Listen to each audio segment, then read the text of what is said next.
I literally cannot go a week without thinking about this game. Like, genuinely, I don't think there has ever been a game that I have played that has lived and continues to live rent-free in my brain the way that What Remains of Edith Finch does. Which is great, because, you know, this is my channel, and the great thing about it being my channel is that I get to yap about whatever I want. So, congratulations. You're now officially a captive audience. Hello and welcome back to Meddling in Antiquity.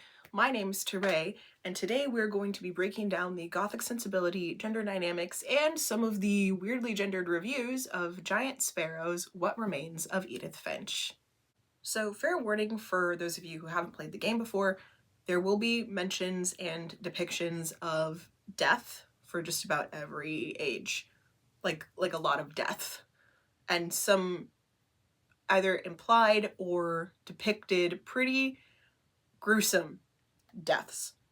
So be very, very mindful, and please, please, please prioritize and protect your mental health. This is also to say that there will be spoilers for the game itself, so if you don't want those, I highly recommend that you maybe skip this video for now until you've played the game. Unless you want spoilers. But that's not my business. That's you. But that's your warning. So, since I don't have time to dive all the way into full character analyses of each member of the Finch family, this is where I direct you to the absolutely lovely Lucky Lefty, who is here on YouTube as the fourth Saluki, who is not just a fellow multi-hyphenate and a brilliant creator who I have followed for years now, but is also the only reason I know that this game even exists, because she has a really brilliant series of videos on her TikTok going through and doing deep, in-depth character analyses of all of the Finch family members. So if that's something that you're interested in after you watch this, I highly recommend you go and check out that series. It's brilliant. Now with that all out of the way, let's get into it. Initially released in 2017, What Remains of Edith Finch begins with us following the pregnant 17-year-old Edith Finch Jr., as she returns to her childhood home that she's inherited after the death of her mother. The house, and the Finch family as a whole, is synonymous with tragedy, primarily due to the disappearance or death of almost every single family member. All of this begins with what is referred to as the Finch family curse, a belief held by Edith's namesake and great-grandmother called Edie to differentiate. The game's ends are achieved by first-person exploration, an idea that makes itself known from the very beginning, as the game opens with a journey to Orcas Island, Washington, and sets us in the woods of the island. We, as the player, must then walk through the woods, finding our way to the house with Edith's feet. Eventually, we reach the house itself, and then must find our way inside. Once there, the exploration of the house and the family tree begins in earnest. The house is rife with secret passages and locked rooms that lead to the play portions of the game in each family member's room. Each has a portrait of the characters painted by Edie. The family members with portraits primary to the game are Molly, Barbara, Calvin, Gregory, Gus, Sam, Milton, Walter, and Lewis, with Edie's husband, father, and Edie herself, plus our protagonist's mother, Dawn, all without one. When you click on each portrait in the character's room, you play through each family member's inevitable death. Notably, also in the first person, with varying degrees of difficulty and discomfort to complete the family tree that Edith is drawing in her journal. As stated above, we see this world through the eyes of a newly pregnant Edith, a notable choice given the game industry's not so hot relationship to female and femme players and characters outside of sex appeal. In their article, The Sexual Politics of Video Game Graphics, Robert Mejia and Barbara LeSavoy point out that, in a comparison between women in film and video games, women existing in-game are 50% more likely to appear either partially clothed or fully naked, and 50% less likely to play principal roles or appear at all in video games than they are in film. That's pretty obviously not great. Especially when a bunch of middle school and high school boys think that that's bullshit, as demonstrated. Oh, what's that? Look at below. For instance, in a study of 1,400 middle and high school students found that, quote, 47% of middle school boys agreed or strongly agreed, and 61% of high school boys agreed or strongly agreed that female characters are treated too often as sex objects. Funny how that works, isn't it? Getting into the game itself, I've played it a few times now, and I adore it. Giant Sparrow's team did a brilliant job with the atmosphere and aesthetic of the game, and the narrative woven throughout the story kept me incredibly locked in from member to member, even knowing how each one meets their inevitable end. The variance in each family member's story and how we learn the other family members react to each death is contextualized through Edith, which gives the player a very interesting view of the highly gendered roots of the game's aesthetic. The game's reviews are pretty high across the board, with some citing poor writing and the game's open-end strikes against it.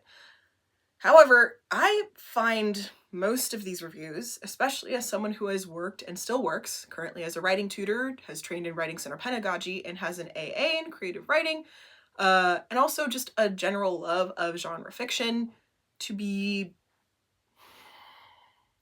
maybe a bit too close-minded regarding the nature of the game. I'm going to take some time to dig into a few of these criticisms, since these are the ones that... How do I say this without being shady? I don't think I can, so I'm just going to say it. Kind of shallow and really gender biased. One reviewer openly admits that his assessment of the game is, quote, overly pedantic, citing things like the matriarchal passing of the family name and the use of Finch as a last name from Norway. The first one is honestly just kind of a weird thing to get hung up on, and the second one, as a person with a bachelor's degree in history and historical study with an interest in linguistics, who gives a shit? It's a game that uses incredibly heavy magical realist and Gothic elements, which we'll get to, and requires some degree of suspension of disbelief. Yeah, there are some parts of the writing that are inconsistent, but there's also a theme throughout the game of attempting to decipher whether or not some of the writing in the house is real or fabricated by Edie to further manipulate members of the family. Discussing the writing, the game's developers have cited Lovecraftian fiction and its companion genre of weird fiction as inspirations for the game. Of course, Lovecraft was known for his extreme existentialism and for being one of the forerunners of the cosmic horror subgenre with the Cthulhu mythos. Weird fiction is a speculative fiction subgenre that focuses on reinterpretations of conventional supernatural and Gothic antagonists like vampires, ghosts, and men. Sorry. Considering this, I think that a more open, existential ending is exactly the thing the game needed. The point of the game is supposed to drive home how random and senseless the nature of death is, because death often doesn't have a why, and neither does tragedy. And part of this is due to its nature as being part of the Gothic. And therein, I think, lies the primary issue. What Remains is fueled by this very Gothic folk horror-ish sensibility. The Finch home left empty and exactly as it was the night that Edith and her mother Dawn left the house, and its surroundings fall 100% into the hauntological, a term explained by Adam Scoville in his work Hours Dreadful and Things Strange as the social and cultural relationship with what has been lost and how we look back on it. While this term was formulated around British folk horror specifically, the definition fits What Remains pretty perfectly. Now, the history of the Gothic also takes us back to England, where Gothic literature was considered something primarily for the middle and lower classes, having been particularly popular with women. Shocker. The genre was considered vulgar for many years, shocker, and only began to change going into the end of the 19th century, also known as the fin de siècle, with the works of people like Oscar Wilde and Robert Louis Stevenson, as well as the proliferation of penny dreadfuls and grand guignol-style theatrical productions. For games, we can put What Remains in the fourth category of the Gothic in games as outlined by, so sorry if I say this wrong, Tanya Krzywinska, which is the, quote, indie games that seek experimentally to explore and reinvent both Gothic and game structure. In her essay, Formations of Player Agency and Gender in Gothic Games, she goes on to discuss the idea of player agency versus game mechanics, stating that, quote, to progress within a game, the player must engage actively with the particular demands set by the design of the game's mechanics and semiotic cues, which in the case of What Remains is often at odds with the player's wants for the characters, especially as we see them through Edith's eyes. And that's part of the point. These are characters who aren't really intended to be fleshed out. Most of them die too soon to really develop a solid personality. Like Gregory, for example, who drowns in the bathtub at just under 2 years old. Or Molly, who dies at the age of 10 after eating something poisonous in her room after being sent to bed without dinner. Or Gus, who is crushed by a totem pole at his father's second wedding at 13 after being forgotten in a hurricane. Calvin, who flies off a swing into the rocks on the shore at 11. Barbara, who goes missing, presumed dead at the age of 16 when all they find left of her is her ear. Milton, who disappears without a trace, also at the age of 11. And Lewis, who kills himself at work at 21. Part of the reason that the characters exist as archetypes is because they are. The Finch family members whose deaths we as players are party to fall into various Gothic literature archetypes, and their stories are stock Gothic storylines. It is also important to note that we see them through the eyes of others. Molly's journal is debated to have been written by Edie in her grief, Gus's story is told through a poem by his sister Dawn, and Barbara's is a comic book. However, even as archetypes, it's not impossible to feel empathy and connection to all of these characters and how they are perceived by their family. In the end, you don't want these characters to die. Most of them are, after all, children. But that's what has to happen for the game to continue. That battle between player wants and the game itself serves to highlight how a game makes use of contingency and moral ambiguity to drain meaning from any winning condition and its concomitant sense of unbounded agency and mastery. This idea also fits into two of the major themes in Nigel Neal's definition of folk horror: the use of urban settings for a traditionally very rural genre, and the manifestation of public paranoia and its manifestation within the fictional world. In this case, the fictional world created on Orcas Island, which is a real place, by Edith and the presence of the Finch family. This explains the game's use of restrictions in terms of where you can go and when you can get there. Edith is the story's Gothic heroine, and the house is her Northanger Abbey, albeit in a far more serious sense than Jane Austen's parodic take on the Gothic genre. The house is a space in which the player is limited to the same knowledge that Edith has, which forces us to remind ourselves that Edith herself hasn't spent time in the house for 7 years. As she is venturing through the house, most of which was sealed up when she was a child, she is relearning and also learning to navigate it, as we, as the players, are learning for the first time along with her.